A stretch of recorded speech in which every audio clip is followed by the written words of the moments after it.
Hi everyone, I hope you're doing well. My name is Sylvie Mutesi. For those who are joining me for the first time, uh, how is it going in your farm? How is your project going? Share with me. Today I just want to talk about the importance of monitoring. How do we monitor? Why do we monitor?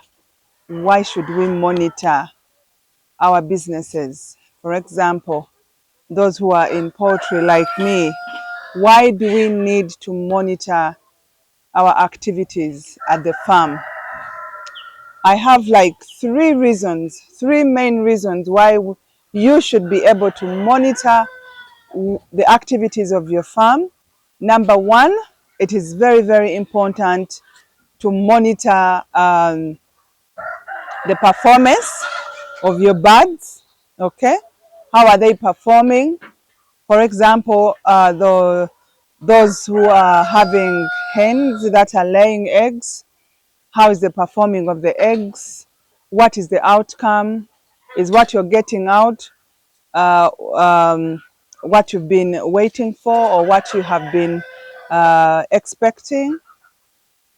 How many eggs are you getting per day? Is there an increase? All right. So these are things that are so important for us. If you're not able to monitor how many eggs you're getting every day, then you cannot gauge at what performance or at what percentage your hens are doing. It is very, very important for you to monitor the performance of your hens, how many eggs you're getting per day, and how many trays you're getting per week. All right. So how do you monitor it? This is something that you really have to instill in your workers, to be vigilant, to be constantly going into the chicken coop to pick the eggs before the chickens start to eat them. Some chickens have habits of eating eggs. Did you know that? Maybe you have not experienced it at your farm. At my farm here at Silmark Farms, we have experienced some eggs being eaten by the hens themselves. So it's very, very important that you monitor the percentage or the outcome or the numbers of eggs you're getting per day. And then you're able to gauge how many trays you are expecting to get for the week. All right. So the best way to do that is to constantly go into the chicken coop and pick those eggs before the hens eat them. All right. Another pointer is monitoring the performance of the hens themselves or the chickens, you know, because if you're not able to monitor their weight, if there's any changes or there've been some sicknesses and the sickness has been perhaps treated and you need to monitor whether the sickness has gone or the chickens still need treatment. All right. It's very, very important. If you don't keep checking on your chickens every day and check out those that are weak, separate them, put them in the quarantine and treat them specially so that they can heal. So if we are not doing that, then we are going to lose out, because before you know it, the chickens are starting to die. The chickens will be sick and they will start to die, and then they start eating into your profits. All right. It can be very frustrating. That's why it is important to be hands-on, because if the chicken starts dying and there's no close monitoring, you can easily feel as if you will have a lot of pressure if you're not on ground and they keep telling you that, oh, we have lost such and such numbers of birds today.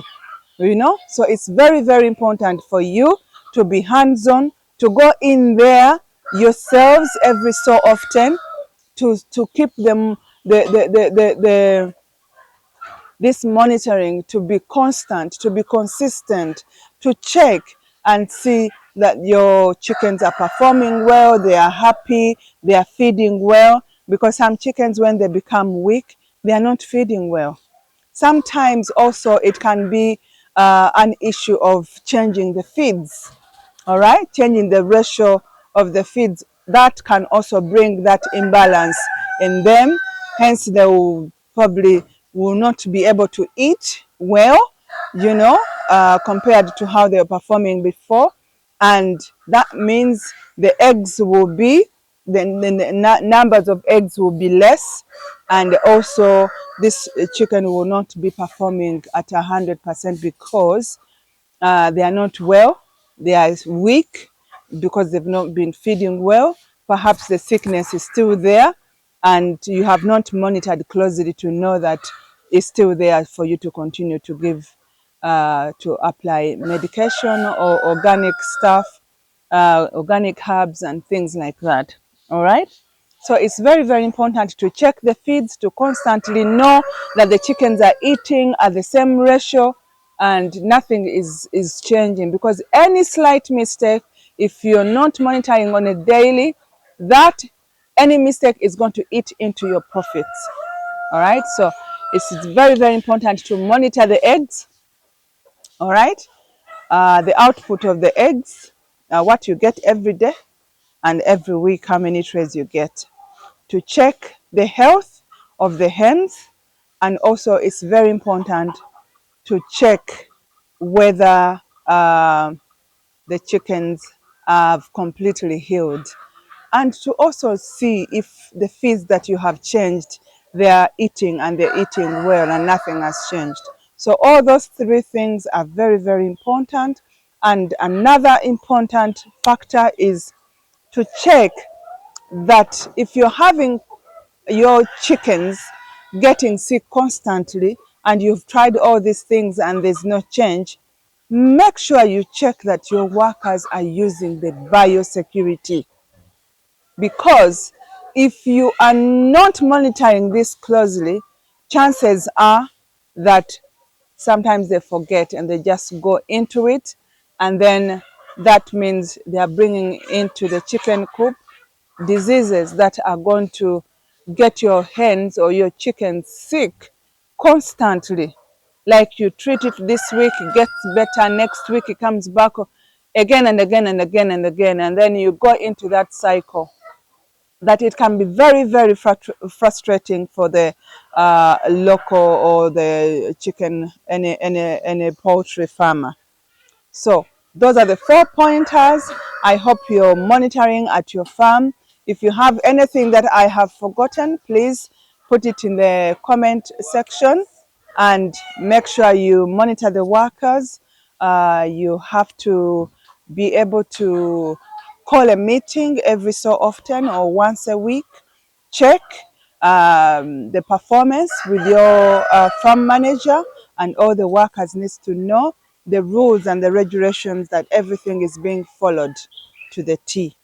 That way, then you will have a health team, and you'll be able to, they will be able to be empowered to do the work well. All right. So make sure your workers are happy. Give them incentives. Be their support system, because they are doing all these things for you to make sure that your business thrives. All right. Come in the comment section. Tell me what you're facing at your farm. What are the challenges that you're facing? Let us learn together. Probably maybe my challenges are not your challenges. So far at the moment for me, I'm having a big challenge. I don't know what to do. The chickens eat biting each other, eating up each other. This is something I have tried. I've cut the beaks of the hens twice because they keep growing twice, but this behavior is still with me. It gets me frustrated. I don't know what to do. If you have been successful and you have found a solution, please let me know in the comment section. Teach me as we learn together. All right? God bless you, and I hope you continue to be a happy farmer. God bless you until I see you again.